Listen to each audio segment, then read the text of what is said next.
What's up, everybody? Welcome to the Art of Hunting podcast. Today, we're going to sit down and talk about antlers. Me and Madison, we're going to go over some things that we featured in our antler print this year and just talk about a few things that we've learned along the way. So stay tuned and hope you enjoy this one. So today, we're going to talk about antlers, as evidenced by all the antlers on our table. Yeah. But we just my summer project for this fall was a new antler print that's all about antlers, how they grow, everything about antlers, how to score them, how to field judge them, non-typical versus typical, pedicles, why they have them, all that kind of stuff. And Sorry. Y'all, I'm so sick. This will be a rough one. I'm so sick. I'm so sorry. So the thing is, what we thought we would do today is just talk about antlers, talk about some of the stuff that we've learned throughout that, how to draw them, things like that, and kind of go through that because we had Kip Adams from the NDA on the podcast before, but we just kind of talked about some biology stuff, and it was mainly with pedicles and shedding and all that. So anyway, we're gonna talk about antlers today. What have you learned, Mad Dog? I've learned a lot. bet. I really didn't know like the typical versus non-typical stuff, and that honestly really fascinates me. I don't really know why. Yeah. But like after watching Ryan do all this and then rereading the print 11 times and trying to make sure, I learned so much about like how non-typical antlers grow and develop. And I really never thought, because we always joke around here that we have these tiny little bucks that are normal looking and they're boring and they're not like those Midwestern deer. But like lately we've had stories of people that have shot non-typicals around here, which is honestly crazy to me. Yeah. But after learning about how they grow and develop, I was like, oh, well, that's cool. I've seen some big deer for around here taken Yeah, this year. I have like too. Some legitimate big deer. It's Yeah. like, holy cow. Yeah.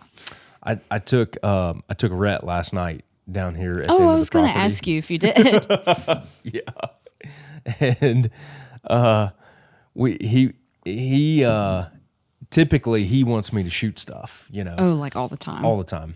And we're sitting there and he was frozen and I mean it was cold and he was tired and hungry and all that kind of stuff, So I'm like, man, 5 more minutes, 10 more minutes. Of course, he wants to get down to like prime time. He's like, Dad, I'm starving. I was like, dude, we gotta wait. Like, if you want to shoot a big deer, this is the time. Yeah. This is when they come out, And we had an 8-pointer come out, and he was probably 3.5. We've got some pictures of him. We've seen him a few times, but in the mountains around here, on average genetics, that's like 110 inches. Yeah. I mean, he's nothing to write home about. And Rhett was like, so we watched him come in. He jacked around for a little bit. Another smaller buck came in that had just one side, and Rhett was like crushed that I didn't shoot him. Like, Dad, why didn't you shoot him? Yeah. And we're sitting there talking about this, whispering Yeah. in the stand. But the main reason was I don't have time to deal with it right now. Oh, God. We're so stinking busy. Yeah. I was like, I had to come back out here and frame. Yeah. And I'm like, I don't have time to deal with that deer. Yeah. Right. I didn't tell him this, Yeah. but I was like, dude, I don't have time to deal with that deer. I have to go back to work tonight. Yeah. And I have to work tomorrow. Yeah. And the next day, and then we go out of town. And so I mean, if something big would have come in, I would have shot it. But I told him, I was like, man, I've already taken a bigger deer than that this year. He's young. I'd rather you shoot him next year. All these kind of reasons why. But You gave him the really, it good was like dad talk. Yeah, And I gave him the no, good I gave dad it talk. for you, buddy. This is Yeah. for you, man. Yeah. He's a pretty sharp kid, and we're getting past that age where you can like the go-to as a parent is if you don't want to go somewhere, especially during COVID, this was so easy. But if you didn't want to go somewhere, it's like, oh man, I'm sorry, they're closed. The store's closed. Yeah. We can't go there, or Yeah. this is closed. That's the ultimate Now he's white lie. Yeah. As a parent, is like, they're closed. There's nothing we can do about it. Poor Red. We can't go there. But he's getting past the age where you can like do that stuff with them. Have y'all told them about your trip yet? No, we're going to do that tonight. Oh, okay. Yeah, Okay. we're going to the Gaylord.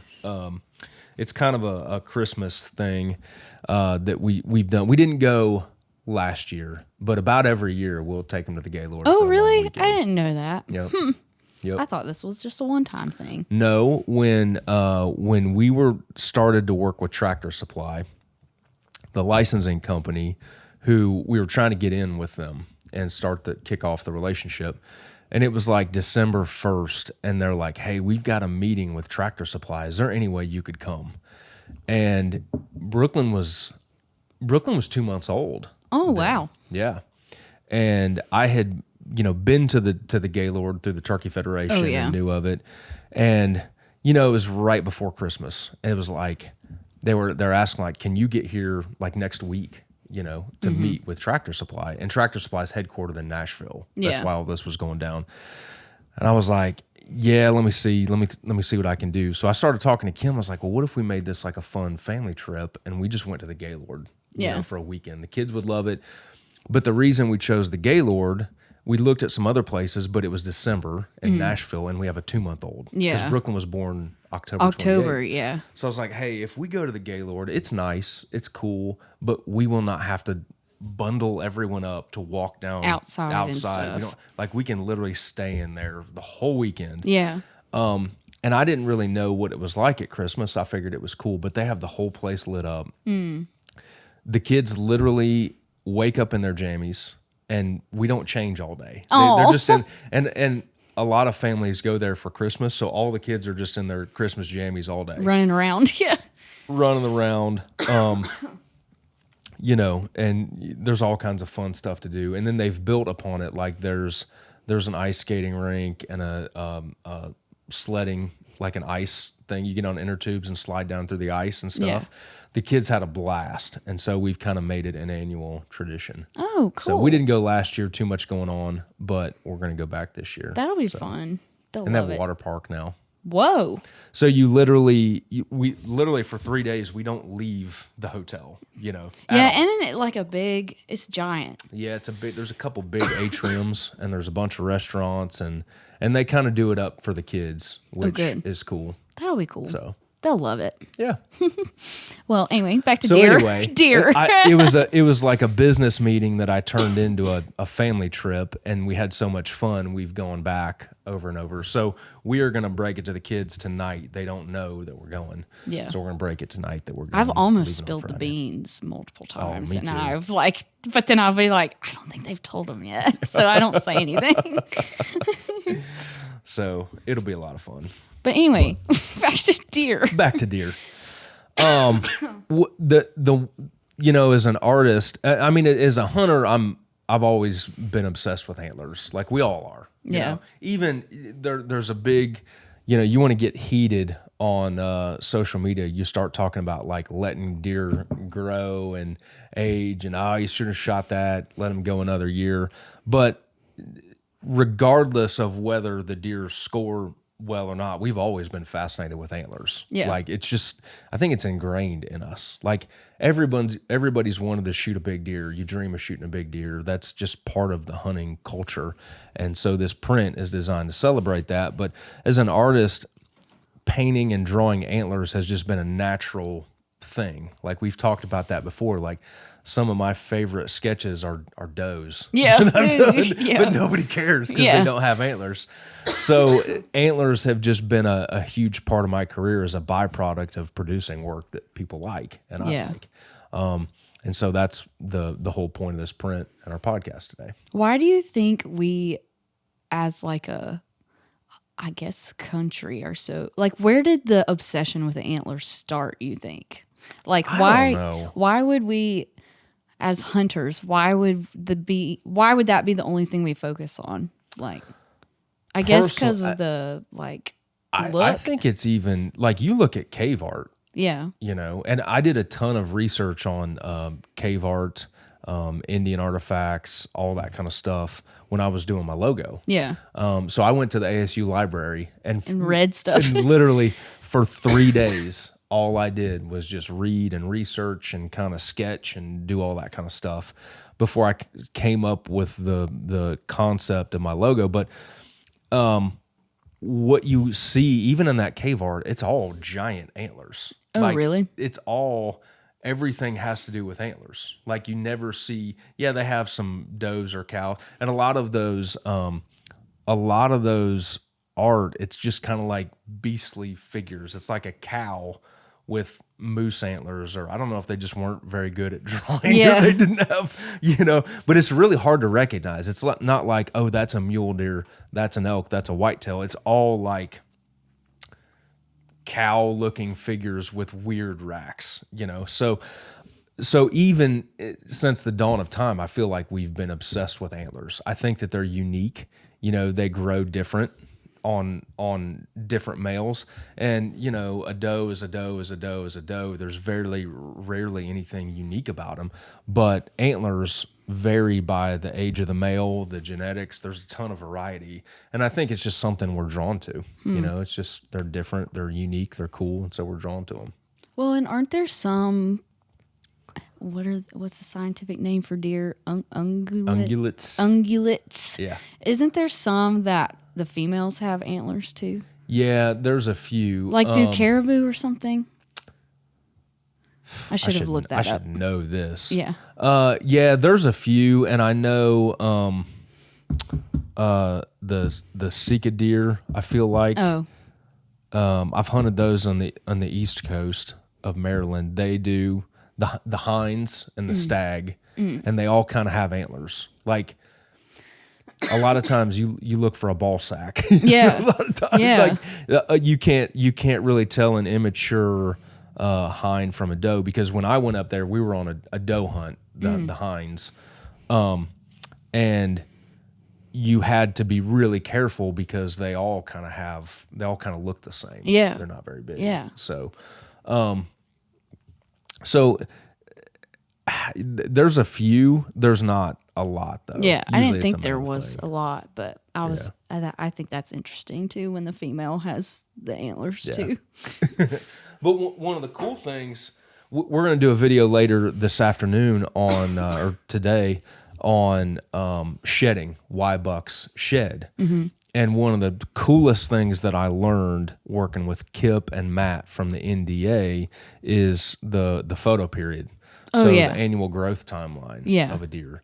And all that is regulated by the photo period, the amount of light, which we know affects turkey breeding behavior and all that kind of stuff too. But also the changes in photo period influence changes in testosterone, and testosterone is what causes change. Any change in a buck's antlers are caused by a change in testosterone. So when they start to grow antlers, there's a little bit of a peak in testosterone. When they shed their velvet, there's a peak in testosterone, and when that testosterone drops after the rut, that's when they shed.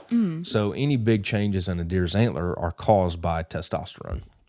And don't they have like blood circulation in them too? In the velvet, yeah. In the velvet, they do. The Oh, velvet. okay. So when they grow, I thought this was cool too, that deer's antlers grow from the tips. So like instead of just continual growth coming from the bases, they actually grow from the tips, which is why, like, we're looking at our antler print here, but like in June, they have these big bulbous tips on the ends of their rack. That's because they're growing from the tip. But that velvet is it's very vascular, I guess is what they call it. It's rich in a blood supply. Wow. And then when they shed that is, that's why the velvet's all bloody and the racks are bloody for a day or two. Oh, I didn't know that. Oh, yeah. Interesting. I know I'm sitting here looking at this one, like when in February when it like drops off, like how embarrassing would that be to look at that buck that walked around with a giant rack, but now you literally just have nubs and you're walking around like. Yep. That would kind of be embarrassing looking. But it's bloody too. That's weird. There's a lot of late season deer hunts too, and especially in urban areas, there's a lot of antlerless only seasons, and sometimes they even bring in snipers to take them out. But you have to be careful there because the bucks a lot of times have dropped their antlers in like January, February. Why do they do those seasons? To control the population. Oh. So this is like when, I mean, this is like urban stuff, you know, and they can't, you know, it's hard for them to have an open deer season. Maybe there's not enough room to do it safely with hunters in there, or people just don't like it. So it's kind of like they don't know what they don't know. They come in and use snipers after dark and stuff. Yeah. So yeah, and there's also Illinois did it. I think they initiated the late doe season, if I remember right, a few years ago. But if a deer's stressed, sometimes he can drop early. Like it's not uncommon for a deer to drop first part of January sometimes, especially if they've been stressed or it's been a hard winter, and they can drop early. Well, if you have an antlerless deer season on, you know, January 12th, and those bucks have lost a lot of weight from the rut, so they're run down, their bodies are smaller, and they don't have antlers. Yeah, you could, if you're not careful, you could shoot a buck when you're trying to shoot a doe. Interesting. But another thing I learned too is that the pedicles, like when we were talking to Kip, you remember that podcast? We were talking to Kip, and he was talking about the pedicles because shed season's coming up, and you can learn a lot from the where the actual antler separates from the skull. So a lot of times there's a little the pedicle can be concave here. So like this one sticks out a little bit, but a lot of times that pedicle can be concave right here. Is that concave or convex? Yeah, concave. Concave. Yeah. I'm trying to like think of smart words. Smart words. So if this portion here is concave and kind of hollowed out, that's a sign the buck had low testosterone, which he probably was stressed in some way, and that's why his antler fell off. Well, that one I'm looking at, this one kind of is concave. A little. Well, this one actually sticks. It would be concave like way down by the base of the antler. Okay. This one was pretty good. And this deer here, actually, they call it what the heck do they call it? I was watching a MSU Deer Lab video, and they were talking about it. But it would be concave right down at the actual burr right here. So this buck actually had a lot of testosterone, and he shed that on March 28th, so very late for deer. Yeah. And then some of these other ones here, like see how this one has a little bit weird. of a burr? That's probably a little bit part of the pedicle, maybe an injury there. But some of them will have a little tip of like a piece of the skull. Ooh. I saw an MSU video, they were talking about that, and that deer probably died because if part of the skull came off, he probably had a brain abscess. Oh, right weird. There. And so you can tell that from the shed. So I think deer diseases are so gross. Yeah, they're kind of nasty. They're nasty animals if you actually think about it. There's some pretty wicked ones going on right now. And there's a huge debate in the deer hunting community over EHD, blue tongue, all that kind of stuff. What's EHD? Epizootic hemorrhagic disease. Oh. There's some diseases, and I'm not an expert on any of that, so I'm not going to talk like I am, but they're spread by midges. And blue tongue, EHD, CWD, chronic wasting disease. Yeah. There's a lot of different kind of terms for them, but basically let's see, one of them is spread by a midge and one of them is in the soil. I think EHD or CWD is spread in the soil. It's in the soil because I read, or I got notifications from like North Carolina Wildlife that they tested there was a deer recently that they found with chronic wasting disease, and Cole freaked out. He's like, "Oh my God." Yeah. He's like, "No." And I was like, "What's the big deal?" He's like, "This is kind of a big deal." He's like, "We don't want this in North Carolina." They can't get rid of it. Yeah. I've even read stories. I think it was maybe in Kansas or somewhere where they had a high fence operation, and CWD gets in the soil, and they killed off the entire herd, took the topsoil out, and I feel like I read they dug 10 inches of soil out and removed it entirely from the site, still there? and it was still there in the soil after they did it. That's crazy. Yeah. So there's a few things that, deer hunters are starting to rally around. Because, man, you got to think about, like, there's a entire, obviously our hobby and our passion is deer hunting, but even careers. Think about all the careers, and the outdoor industry is largely based on whitetail deer hunters. Yeah. The bow companies and stuff like that. So as a community, we definitely have an interest in trying to figure it out if we can, or at least mitigate it if we can't. So it's wild though. I honestly think it would be kind of cool to be like where they do like a biologist or a vet that like checks the wild animals for that stuff, and like doing the like deer drives and stuff to try and catch them and test them and all that. I think that would be so fun. Coolest thing is they catch them with nets. Yes. Out of helicopters. Yes. Yeah. That would be insane. It's amazing. I was listening to, I'm sure it was Meat Eater or something, and they talked to a girl who did it for mule deer, and they did the nets and I listened to that whole podcast just enthralled. I was like, that would be so fun. It would be amazing. But I can't remember where they said they did it, but I think that would be really fun, to watch, and like all the deer freaking out. It's like kind of funny because they make the weirdest noises. It'd definitely be one of those things like you'd think, oh, I'm going to go do that. And then your first assignment right out of college is some boring study in Maine. I just have to write down something. Go observe the butterflies in Maine or something. You'd have to luck out to get that. Like to be the intern that got to do that. Yeah. You'd have to luck out jump on that out of the assignment. helicopter with a net and jump on top of a deer. It's wild though. Did you see that video of that doe that got stuck in Walmart? It ran in Walmart.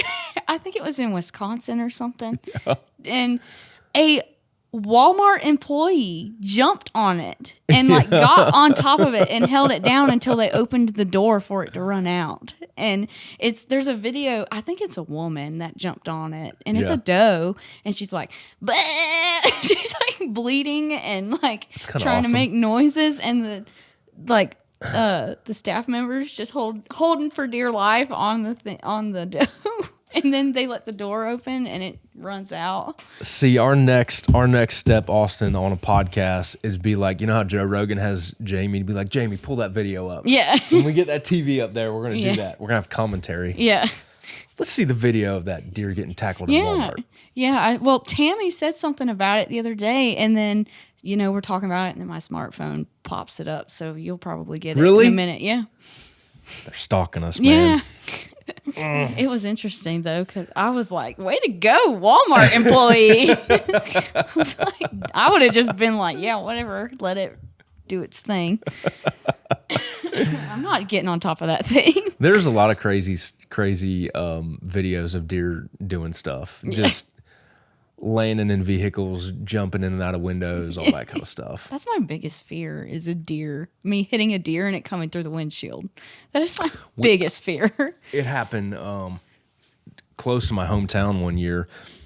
There was a truck in front of a car, and the truck hit the deer, and the deer flipped up over the truck and landed in the passenger seat of the car behind it. And its butt was in the seat, and its hooves and head were like this out the window. So like it was sitting in it. But kind of, yeah. But like all four legs and the head were out the window, and just his butt was in the seat. Ugh. But I mean, you don't want to think worst case scenario, but like what if somebody was sitting in that passenger seat? I know. And a deer just smokes fell through it, yeah.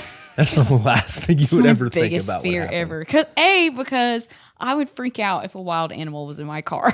Because it's freaking out. It's Tommy Boy. It's stunned. I've never seen that movie. You've never seen Tommy Boy? No. Austin, have you seen Tommy Boy? Oh my gosh. God. Is that the Chris Farley movie?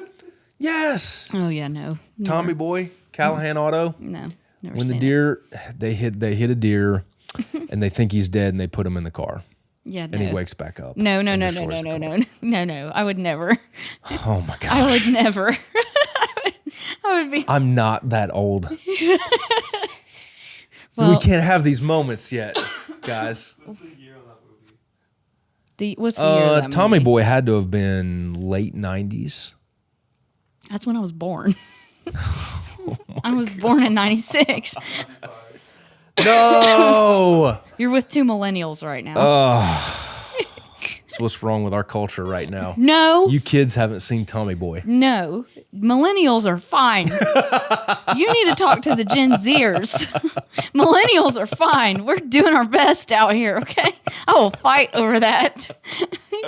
All these people that All used to right. say, you millennials. No. We're watching Tommy Boy. I cannot believe you guys hadn't seen Tommy Boy. Anyway, the deer Dang that it. fell through a car. This whole podcast is derailed now. I know. I'm sorry. I'm just saying, though, that would be my biggest fear ever is a deer flying through my windshield. Yeah. Because, Well, Chris Farley and David Spade, they go on a road trip to save his company, Callahan Auto Parts. And they go through like a series of all kinds of crazy stuff. And then they hit a deer and they put it in the back. It's like a convertible with a soft top. oh, Lord. And the deer gets up and tears the whole thing apart Oh, gosh. one night. Ugh. Goodness. It's not the funniest part of the movie, but it is a part of the movie that you would recognize. If I have seen it. Man. Oh. Anyway, what- antlers. So one thing that I thought was kind of cool, and I've never ever thought about this until we did this deer print, is why do deer have antlers? I don't really know, but you know, we talk about like obviously, you know, they use them to fight and defend their turf, but actually I learned they're not territorial from Kip and Matt. But Which I think is crazy, too. We talked about Yeah. this on another episode. it depends on how you define territorial, because you know, in the hardcore, like this buck's 30 acres and this is this buck's 30 acres and they fight for their 30 acres. It doesn't happen that way. They roam, their home ranges overlap, all that kind of stuff. But if you get them in a food plot with a hot doe, two similar age class bucks, they're going to fight. So Yeah. like they're kind of defending that turf, but they're not really territorial in the truest sense. They're of more the just term. fighting over the breeding rights. Yeah. And I think a lot of people think when you say something's territorial, they think of like a dog that like marks its territory, Yeah. or like wolves that won't let another pack come into their. They Yeah.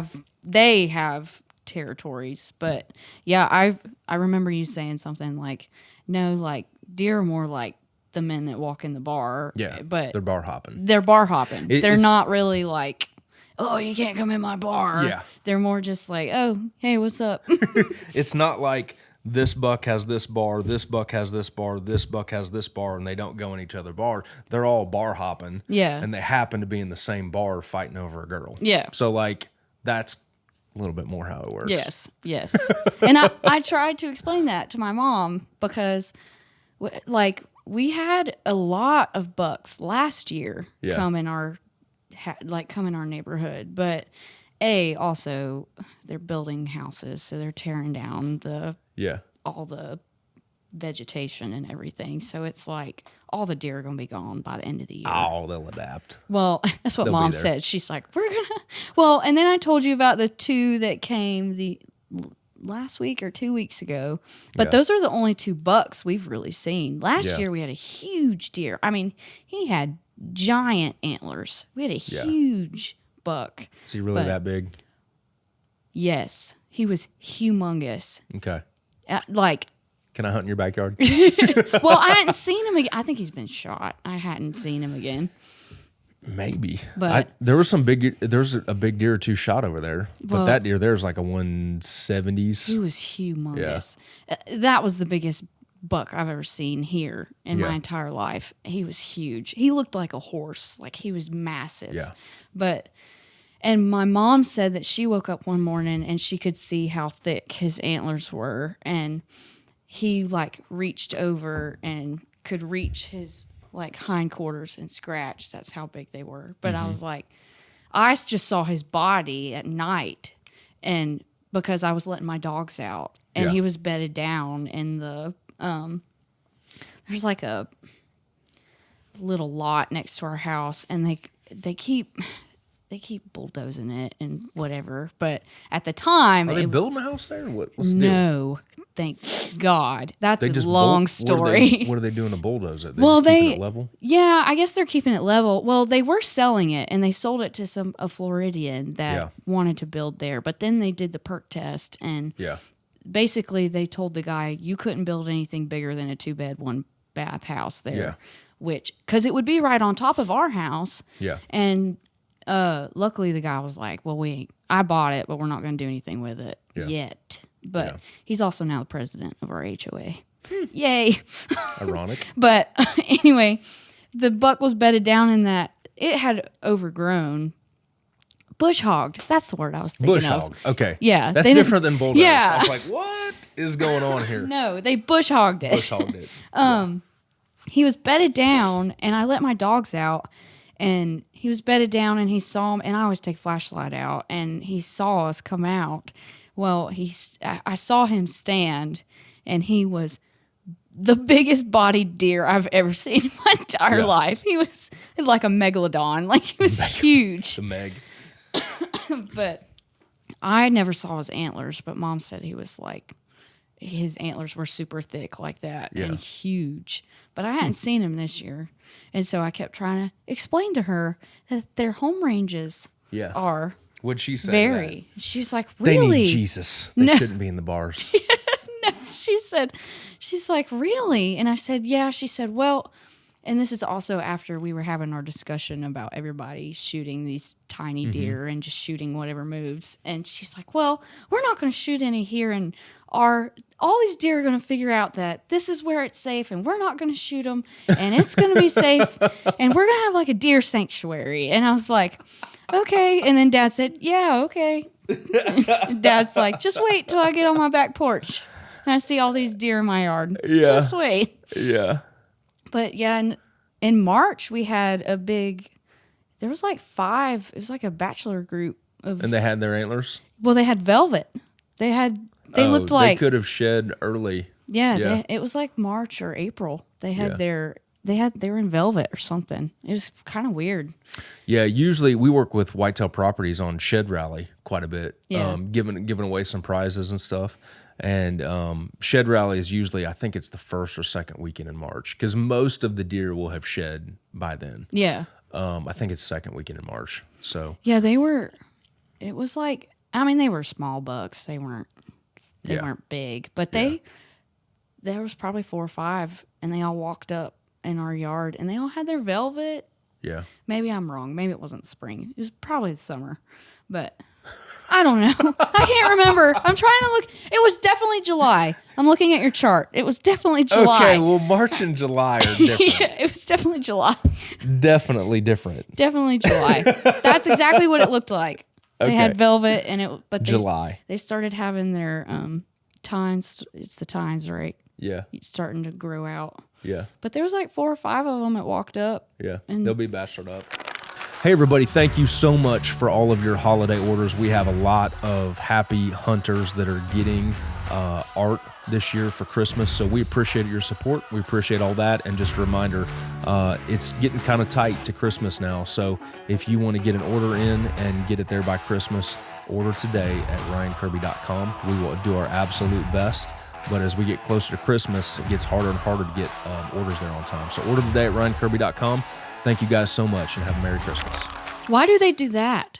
For safety? I really don't know why. I think that's they weird. do bachelor groups, but their testosterone is what drives them apart. Yeah. When they shit. So that peak in testosterone that we were talking about causes them to shed their velvet, become hard antlers. Well, that peak in testosterone also prepares them for breeding, and they stop becoming buddies. Yeah. Then, I remember my buddy Dave Emkin. He was a taxidermist, and he had deer in a pen outside, really to study them. Oh, weird. He had one buck and like 3 or 4 does. And I got some funny stories about that. He eventually escaped. Yeah, and they saw him for one season or two. But anyway, they said you could go in there and he'd come eat apples out of your hand when he was in velvet. But the day he got hard-horned, you'd walk in there into that pen to feed him or do whatever you were doing, and he'd start staring you down. And it was like the day he got hard-horned, everything changed. You said and he was horned. not your buddy. You said horn. Well, you say hard horn. That's a term. It's not a horn. Okay. But when they get hard horned, that's kind of a slang term, I guess. I was about to say. Not biologically accurate. Yeah. I was about to say. But the day he shed his velvet and he had hard antlers, everything changed. And he'd eye you like he wasn't your buddy anymore. Yeah. You know? But one of the cool things that we kind of had to think about when we were talking about this, and I had to start doing some research because I'd never thought of it before. You know, we talked about deer not territorial in the truest sense of the term, but they will fight each other. And really what they do is they lock antlers and then they push each other around. And I don't know if it was you or Cassie, somebody asked like, well, why don't they kill each other? Are they trying to kill each other? Yeah, it was me, I think. And I was like, well, no, they're not trying to kill each other, because if they really wanted to kill each other, they would just ambush from the side and gore each other. Yeah. And they'd kill each other. And if that was true, then a spike would be the deadliest deer in the woods, because he just shank you, like bam, on the prison yard. But they don't do that. You know, they're not. It's not in their best interest to kill each other off completely. Yeah. So they kind of pin their ears back, bristle their hair up, and they'll kind of sidestep each other like they're about to dance, but then they square off and they come at each other. And it's like, if they really wanted to kill each other, they wouldn't do any of that stuff. Yeah. So why do they have them? Yeah. But it's mainly to ward off other rivals for breeding rights is the main thing. But also there's been some really interesting studies out about how antlers are a symbol, or antlers are an outward symbol of internal health, if that makes sense. And I can't remember if it was, I think I heard about this on the MSU Deer Lab podcast or something, but they were talking about they'd taken high fence deer and cut their antlers off so that the does couldn't tell. They took similar age class, and I'm jacking all this up, I'm sure. But they basically took similar age class, similar genetics, and varied their antlers by cutting them off, putting fake antlers on their head, and then they watched the does on the other side to see which buck they gravitated to, and they almost always went to the buck with the largest antlers. Yeah. Because in order to have large antlers, you need to be healthy, first off. You need to be old, so you have to have the instincts, behavior, ability to survive. Yeah. You know, if you're dumb, you're going to get shot early in life. If you're I don't want to say virile. What's the word I'm looking for? Like healthy, strong. I don't know. All that kind of stuff. Viral's we'll like, Viral's not good. Not the word. But if you are healthy, strong, capable of surviving, capable of finding food, capable of defending yourself against other bucks, those are all qualities that the doe wants to give her offspring. Yeah. So a large rack is an outward symbol of that. Gotcha. And that's why, in theory, they gravitate towards bucks with the largest antlers. Well. In the wild, though, they rarely have that opportunity. It's not like The Bachelor. Right. Like, they're not just lined up and she gets to choose. Yeah. It's not like The Bachelor. Yeah. Doesn't happen that way. Yeah. Maybe when your mom creates her deer sanctuary, it will happen that way. And she'll create she'll create a little bachelor for deer.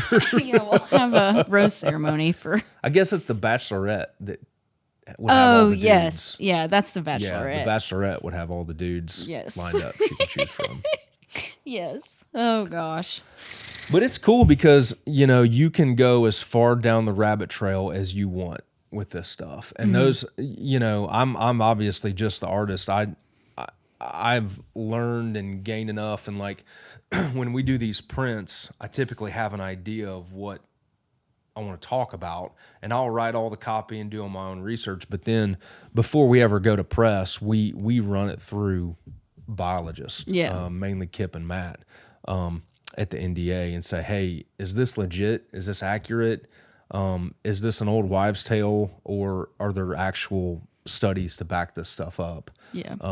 So I learn a lot when we do this stuff, and I like to produce things that are, biologically accurate and sound. Well, I didn't know, like, looking at these and then looking at the color part, how I never noticed, like, the antlers can be darker or lighter. Mm-hmm. Like, the color, I never noticed or even thought of antlers being different colors. So I think that's crazy, too, that, because, like, see how brown that one is? These are, this one's pretty light to begin with, but that's a pretty distinct difference. Oh, yeah. If I'm going to go art dork on you, that's several shades of value, like value gradations. Gradations. But yeah, that was the other thing is, like we can say, certain antlers are darker than others, but why? Yeah. I don't know why. There's all kinds of rumors. Like you walk into the coffee shop and they'll tell you all kinds of, the old timers will tell you, but what we found out is that there's a variety of factors. The first being how much blood it remains on the antler after it's shed.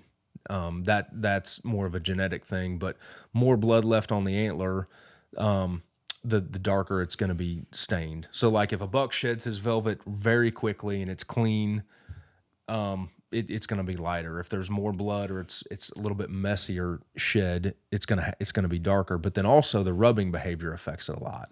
So a deer that rubs a lot and rubs a lot of cedar trees, pine trees, which we all have around here a lot, is going to naturally have a darker rack.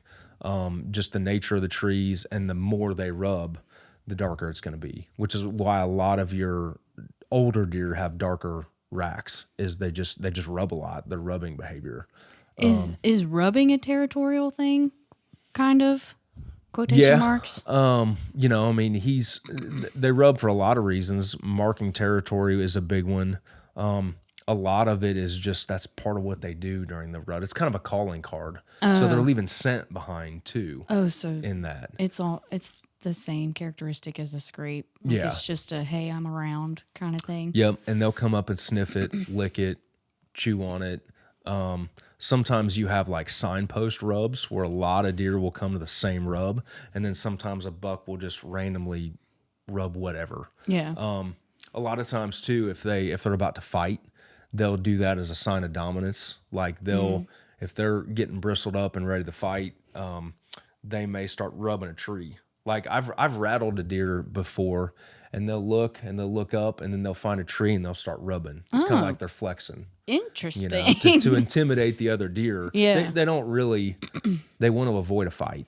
Yeah. If at all possible. Yeah. So that's why they bristle up to look bigger. I know. They pin their ears back and walk stiff. The face they make is so funny. Yeah. It's hilarious. We watched that video that one time. It's just replaying in my head right now. It's so funny. Yeah. Because they're like, it's like the weirdest face I've ever seen. But I didn't know that they raised like hackles and bristled up either. I thought, and it's funny when they pin their ears back. They look so stupid. Yeah, they do. I'm like, wow. I don't know why they do that. I don't know that doesn't either. Make a lot of sense. I don't know. It's funny though. I don't know. Maybe to make their rack look bigger. Maybe.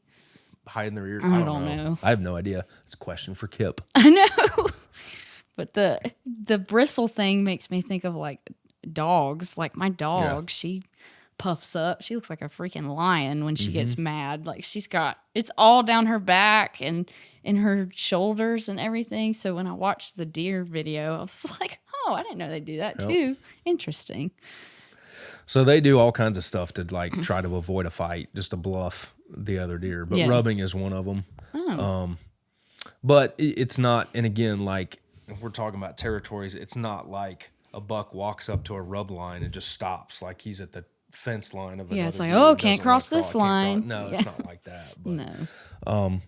I actually hunted the deer this year where you, and a lot of times you can, you walk into a buck's core area and it's just loaded with rubs and scrapes. And you can just tell he's here a lot. So just the act of him being here, he's gonna rub, he's gonna scrape, he's gonna, if there's sign there, like they're gonna be there. Yeah. You know, so. I finally got my dad to put his trail camera out. Did you? I was like, is it a cell cam or does he have to change no, the it's card? basic. Yeah. He's not. No, anything to do with the cell phone. So that's why I got him the loved basic. the cell cams though. I know, but Being a state setting trooper. it up would be a nightmare. No, they're easy. They're idiot proof now. Have Trust you met me. my dad? No. Oh, he could do it. He could Anyway, do it. but I got him the basic card one, and and then when we like threw our pumpkins away, that's a question. Do deer eat pumpkins? They do. Do they? They're not eating I ours. didn't know. Well, I mean, are they like 5 feet from your house? I or think they- my dad put one of them too close to the road, but the other one he put behind a bunch of trees, and I think they've been stopping at it, and that's where he Yeah. put the camera. Well, I've got a buddy that has a pumpkin patch around here, and he also has a corn maze and a Christmas tree farm. So like it's like little trifecta of holiday income can be destroyed by deer. So he's got a depredation permit. A lot of Christmas tree farmers around here have a depredation permit where they can shoot deer year round that are ruining their crops. And that's a thing. You can do that. Especially in North Carolina, I feel like if they're eating or damaging your property at all, you wouldn't even need a permit to shoot them. I'd have to check into that for sure. But Don't tell my papa that. the depredation permits, you can do that to protect like your tree patches and stuff. And I was asking him, I was like, do they really come up here and eat your pumpkins? He's like, oh yeah, all the time. And our neighbor in Illinois has a pumpkin patch. He's like, dude, you come out here at night and there's 15 deer. Oh, But I don't think they can. I think they eat the broken or rotten ones. My buddy from North Carolina, he might have told me that he's seen them paw at them and break them open. Oh, well. They don't chew like the outside, like the rind of a watermelon. Well, my but dad, the inside they he would. totally busted them up and threw them out, but I think that one he piled because we had two. I think that one he put way too close to the road because they won't touch it, and then. But the other one, we've seen a couple of them walking right to it. But I was just I was like, I don't know if they eat pumpkins. I'm sure they do. But they definitely do. From pumpkin farmers, they'll tell you. Well, they're eating my grandfather's green beans, and Lord, don't get Donnie's mess green beans with his green beans. We know his reputation. He shot another deer. He's got a hair trigger anyway, and if you mess with his shot green another beans, deer. Oh, I was gonna. I think I deleted it. But the last. I'm trying to look at the diagram here. beam? The beam had like one of those split. crab claw. Yeah, it had a crab claw on it. Look at you. And I was like, that's cool. I was like, look, it was a tiny deer though. But I was like, look at that. It's got a crab claw So on he it. was a 4-pointer then. No, it was not. But He was a spike with a crab claw. no, it was. Our joke, y'all, is that my grandpa shoots the tiniest deer. He's just a cold-hearted killer. But anyway, He's a savage. that one I think was 8 again. But it had the crab claw at the side. Yeah. And I was like, oh, I've seen that before. The deer that I shot at the beginning of the season it's technically a turkey foot. It's got a crab. the 3? It's kind of like 2 crab claws on there, on the end of it. Well, I was going to ask you about that because I was like, is that considered a, like... This here is not as much of a crab claw Right. as it would be a G4. Like that's kind of it's basically a longer point that's like this one here. Yeah. So that wouldn't really be a crab Yeah, because claw it was really close. They were like this. Yeah. So it would be like if this is the main beam and then that's the little tine coming off is like Yeah. that. Are crab claws? This is pretty close to a crab claw, though. Are crab claws considered non-typical, or are they typical? It depends. So, we had talked about the scoring of a deer, which we go into a lot in this print, but like this buck here, this is obviously his main beam. Oh yeah. So a lot of times you can find the grain of it, and all it takes is one look to tell that this is his main beam. Yeah. Now, if the main grain, if it was obvious that this was the main beam, and this was maybe a little bit shorter, that would be a crab claw, and this would be a non-typical point. Oh. But because this is the main beam, this is a standard inline G4. Right. And so that's how that would be scored. Even though it's rare, usually that would end like right here. Yeah. Like that's pretty long for a G4 here. Yeah. So my deer out here, the Booner, there was a debate. That wasn't a debate. They had to look at it closely to see. He's got kind of the same thing going on. Okay. Where if this was the main beam, that would make this non-typical point, and it would take him out of Booner cat status. But if they categorize this as the main beam, then that would make this a point and Gotcha. put him in. So when you get those big deer with non-typical genetics, like we talked about, as they get older, they develop kind of funky flyers and kickers and stuff like that. They have a registered Boone and Crockett score that will make those calls and determine that. On the biggest deer of the year, they send them off to a committee. So if there's ever a debate, they'll call in other people. And I think he told me they even video the scoring. So if you have a deer that's like a state record or world record or anything like that, a world record, they'd probably send it somewhere and score it in person by a panel. Sure. Yeah. But I feel like he said like the top 10 deer of the year or something like that are scored by a committee where they video it. And they would actually video the process, how they scored it, and if there was ever a discrepancy, they would weigh in as a committee to determine how it should score. But the rule of thumb is anything that's better for the deer Yeah. Right. scores it. I remember you saying that.